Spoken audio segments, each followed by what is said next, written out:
Well, howdy there, Internet people. It's Bo again.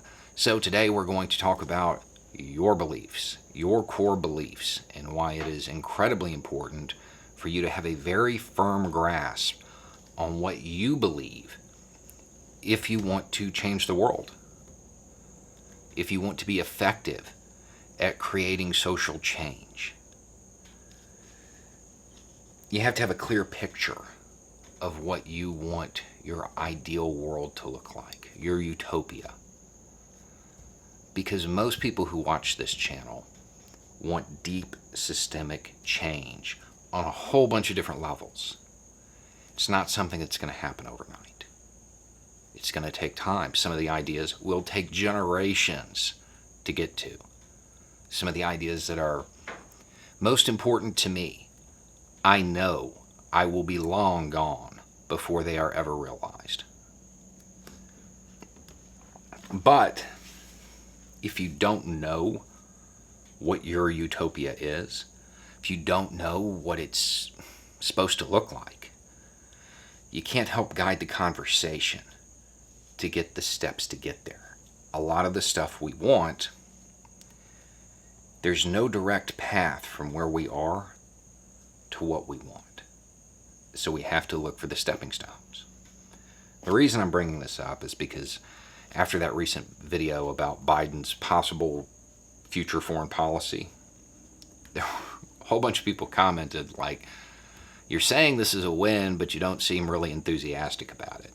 Yeah, that's a pretty accurate read on how I feel about it. Is it better than Trump's foreign policy? Yes, absolutely. But my teenager could come up with a foreign policy better than Trump's.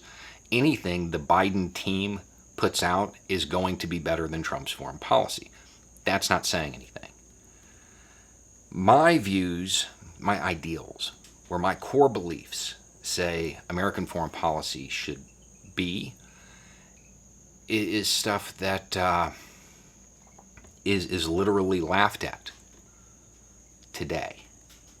We had a Democratic candidate actually kind of advocate for some of them.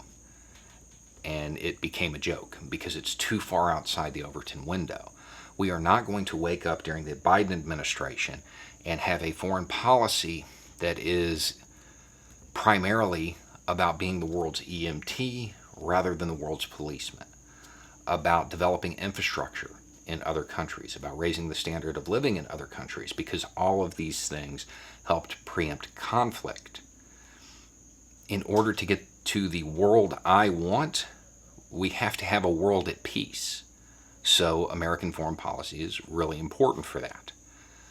We're not going to get there from here, where we're at right now. However, a foreign policy that is more based on trade than force, that might help get us there. That might be a stepping stone. Because trade requires infrastructure.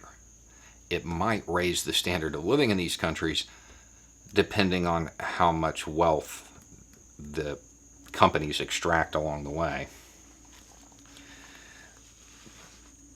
In order to have any wins, you have to know where you're going. Then you can kind of take a small acknowledgement of these baby steps. A lot of these ideas are going to take generations to get to. You have to celebrate the baby steps along the way, even if less than enthusiastically. I think most people watching this channel know that I am ridiculously pro-immigration. That's not really a secret. I don't advocate in these videos for my more radical ideas.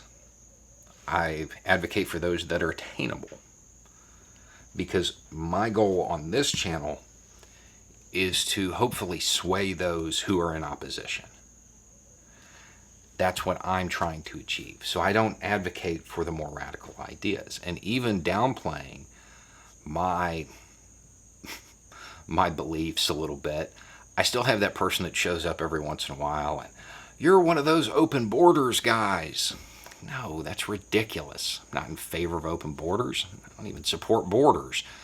When your core belief is so far outside the Overton window that the straw men being made to come at you aren't extreme enough, that's probably not an idea that the world is ready for yet. So you may not want to advocate for that if your goal is to shift those who are in opposition. Now, if you are one of those people who is more theory inclined, you're not looking for results, you're looking to shift that window, yeah, advocate for those extreme ideas. Advocate for open borders. Advocate for the dissolution of checkpoints. All of that. Help shift that Overton window. But understand it takes a very special person to do that for any length of time, because you don't get any wins. You're advocating for something that is generations away. So it takes a lot of self-discipline to stay on that level. So you have to figure out what you believe, what your ideal society would look like. You know, do you want it to have a hierarchy? Do you want it to use force? All of these things you have to kind of figure out. And then once you figure out what you think is right and wrong, try to apply it on a global level. And it helps you figure out the steps to get there. The reason I'm bringing this up is because hopefully we're about to have an administration change in the United States. And that's good and it's bad. It's good because, I mean, look around. It's bad because right now, anybody who wants deep systemic change is united.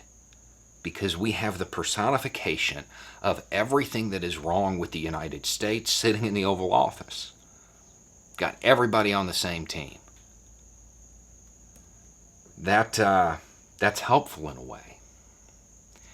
If somebody was to come to power that was less controversial in the way they speak or tweet, that was a little better at not saying the quiet part out loud, that unity would fade unless people get a firm grasp on what they believe and what they want now, and then hold that next administration accountable. Get to where we want to go.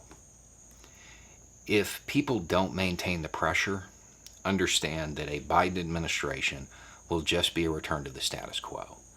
It will be a return to the very things that created Trump. We have to be ready to push the Biden administration further, to make them play out their part in the story of humanity. This is what humans do.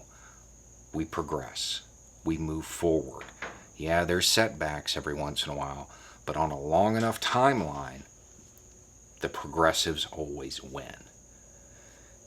Right now, we have the machinery for change. We have the unity. We have everything we need. We just have to keep focus if there is a change of administration. If you want freedom, if you want all of those reforms and systemic changes that we've talked about for the last few years, you can't stop just because the new guy has a D after his name instead of an R.